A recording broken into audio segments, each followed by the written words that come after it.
Good morning, good afternoon, good evening, folks. Michael Zuber, one rental at a time, back with the boys from Convoy. How you doing, Dustin and Jonathan?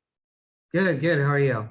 I'm doing well. So we're going to talk about a topic that I've never brought up because it just started, right? It started yesterday, folks. If you don't know, June 1st, it's likely going to go down as one of those dates we look back on because something changed, and the Fed has gone from quantitative easing to quantitative tightening. It is starting very slowly. It will build over time. It will be quite significant in 90 days. But what I wanted to talk to you guys about, Jonathan and Dustin, is I personally think something is going to break because we are sucking liquidity out of the market at a pretty accelerated rate. I honestly have no idea where something's going to break, but I thought we should rap about it because quantitative tightening has been tried before in 18. The Fed went a little bit too far, caused the taper tantrum, and had to reverse course. So what are you guys thinking about quantitative tightening? Has it hit your radar? What are the, the hedge funds and banks that you work with talking about? Anybody kind of waving the white flag? What's going on? Yeah, I mean, it's definitely something that we've seen in the works, and part of the reason why I personally believe we saw such a large, increase in rates over a 2 or 3 month period. It's very different from obviously what we've seen in the past with quantitative easing, the exact opposite. And when you're reducing the amount of, Federal Reserve monetary supply, there's obviously going to be repercussions, not necessarily short term, but the long term, right? Yeah. And that's the thing that we're really seeing being affected, because all forward thinking investors, like every investor should be, includes lenders in that same bucket. The nice part that we're, at least at this point today, is that we do see it at least built into the rate sheets. Now, we know that September's still off the table in terms of the, rate hike happening during September. But I want to confidently say that until we see September come, I don't think mortgage rates are going to really change from where they're at right now, just because they're already built in to all of these rate sheets. Yeah, you want to add anything on that, Jonathan?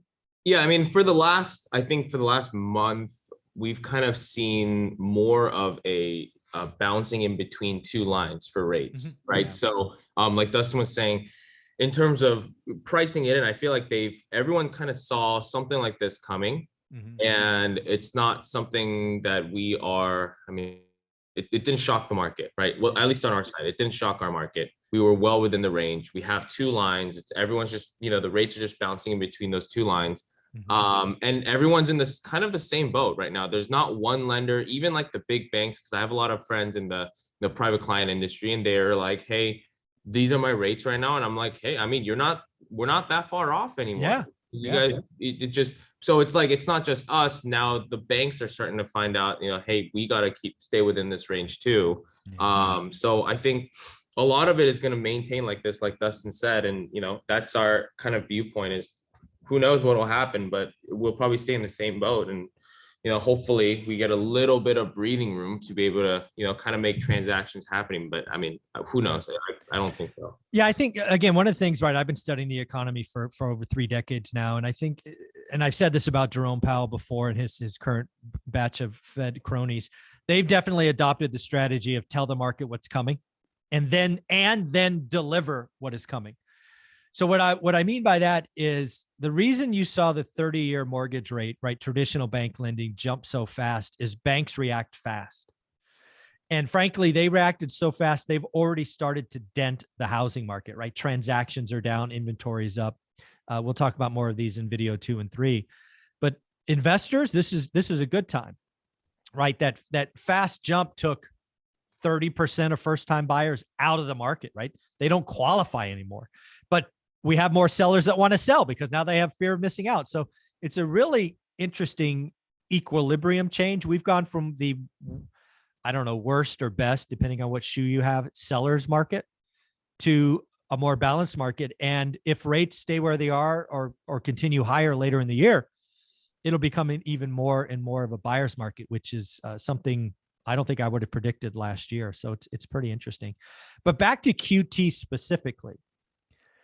Again, we've tried this. You can go back and look at it. 2018, the Fed basically took a balance sheet which was, I think, 2.5 trillion down to about 2 trillion.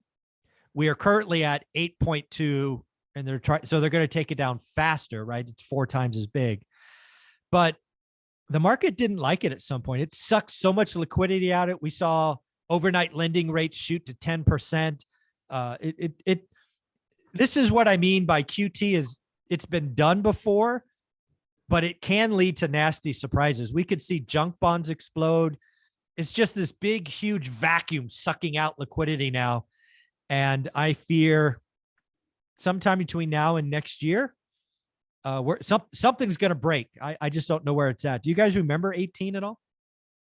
Yeah, it was, kind of my first real, it wasn't obviously as crazy what happened with rates in the last 6 months. It was the first kind of shock to rates. And then obviously we saw what kind of transpired in 2019 and then to 2020, but everybody did kind of think that the end was there in 2018 and that we were going to see rates, I think they did hit 4.5%, if I recall correctly, after being in the, low threes back in 2018, which was a big shock because from, 2014 to 2018, they were hovering in that same kind of equilibrium in the threes. So, I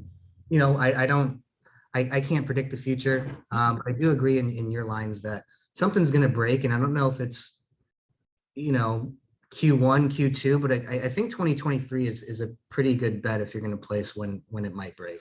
No, I think you're right. And Jamie Dimon, obviously somebody I follow and listen to, he's kind of in your camp, right? He's saying, CEO JP Morgan. Yeah. Kind of a big deal, kind of the best banker on the planet, if you will. But he's out saying, guys, because again, last week he said storm clouds, and yesterday he goes, folks, bad news. Those aren't storm clouds. That's the front end of a hurricane. I don't know if you guys saw that. Yeah. Yeah. Economic hurricane coming. Doesn't know how bad it'll be, but one is coming. And he was very clear. It's like time to get ready. The beach is clear right now, but those clouds are coming. So time to prepare. He's like you. He's like 2023.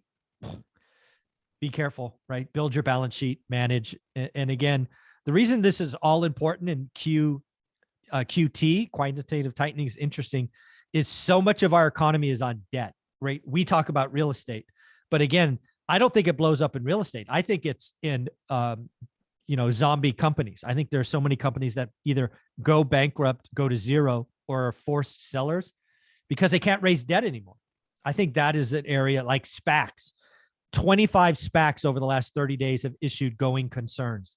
That is because they can't raise debt. We have so many companies that aren't operationally cash flow positive. They're going to go bust. And QT is just, it's going to force some very painful decisions, I think, in the debt market. What do you guys think? Yeah, I mean, definitely. I think rates, at least for housing, we have something kind of hard to back the debt against. Right. These companies with these billion, trillion-dollar valuations, trillions a joke, but they have, the books are never good, right? Yeah. Congratulations. I lost $2 a share in 90 days. What? And then their share prices pop because they lost $2 and they expected $2.50. So, exactly. It's like, hell? So obviously, as the tightening happens and, as the Feds, we'll see what they do in September, but as the rates continue to go up, it's not going to get easier and easier to get this debt. So, it is. I have a lot of friends in the Valley. I've been in the Valley for a long time. I can tell you right now, there's a lot of private companies who are looking to raise, and their valuations are being cut. So we're talking down rounds. Yeah. And some of them are like, Michael, I don't know if we can raise. Right. It's not that the money's expensive. It's just that the money's not out there. I'm like, whoo, ouch. Going to be interesting. So we will talk about the Fed next. That is going to be a very interesting conversation.